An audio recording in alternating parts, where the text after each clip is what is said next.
Yo, WhatsApp hammaga salom do'stlar, sizlar bilan men Jiko.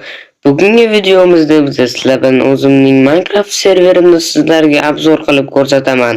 Video boshlanishidan oldin bitta dona like bosib, kanalga obuna bo'lib qo'yinglar. Qanunda biz boshladik. Do'stlar, men o'zimning yangi serverimni sizlarga obzor qilishdan oldin bir narsalarni aytib o'tishim kerak. Serverga kirganingizdan so'ng mana bu yerda paydo bo'lasizlar va registrni terasizlar va JikoCraft serveriga xush kelibsiz degan yozuv chiqadi do'stlar va bu yerda va mana yaqinda o'zimga skin o'rnatdim. Po'jablanchi yerga ko'rishingiz mumkin. Chiroyli deb o'ylayman. Menimcha o'zimga yoqdi, mana chiroyli. Ko'k, qizil. Короче, va bu yerda o'ynasanglar bo'ladi. Bemalol suv yoqib o'ynasanglar bo'ladi. Bu yerda hech kim yo'q hozir va serverga 20 ta odam kirishi mumkin. Serverga kirgandan keyin mana shu joy bor.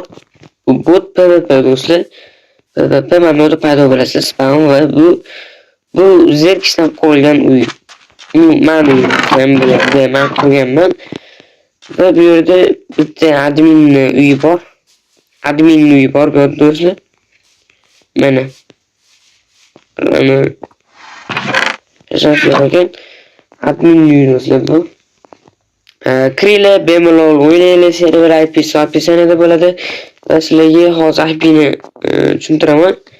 Xo'p. O'rgatib o'taman kirishim.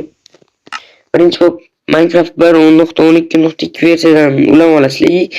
Multiplayer degan joyga bosib, mana add server bosib, mana bu yozasizlar. jikocraft.aternos.me deb yozasizlar va donni bosasizlar. Refresh bossanglar keyin ishlaydi. Kirasizlar.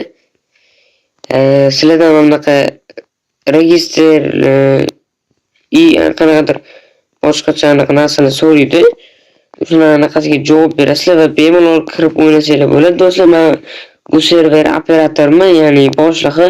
Bemalol kirsanglar bo'ladi. Server IP'si opsiyanada bo'ladi.